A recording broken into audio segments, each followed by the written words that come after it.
মুখ্যমন্ত্ৰী হোৱাৰ দিশে আগবাঢ়িছে গৌৰৱ গগৈ। কংগ্ৰেছ তথা ইণ্ডিয়াৰ এলায়েন্সৰ বাবে এটা খুবেই ভাল খবৰ, কিয়নো বিপুল ভোটত আগবাঢ়ি আছে গৌৰৱ গগৈ। যোৰহাট বিধানসভাৰ সমষ্টি কংগ্ৰেছ তথা ইণ্ডিয়াৰ এলায়েন্সৰ প্ৰাৰ্থী গৌৰৱ গগৈ ডাঙৰীয়াৰ বিপুল ভোটত আগবাঢ়ি আছে বুলি ইতিমধ্যে খবৰ আহি পৰিছে।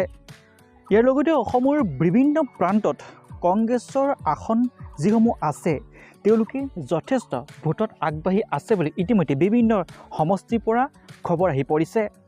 যোৰহাট বিধানসভাৰ সমষ্টিত গৌৰৱ গগৈ জিকাটো নিশ্চিত বুলি এতিয়া স্থানীয় লোকে ক'ব বিচাৰে, কিয়নো ভোট কেন্দ্ৰত ইতিমধ্যে যিসমূহ EVM খোলা হৈছিল সেইসমূহ EVMত গৌৰৱ গগৈ যথেষ্ট ভোটত আগবাঢ়ি আছে।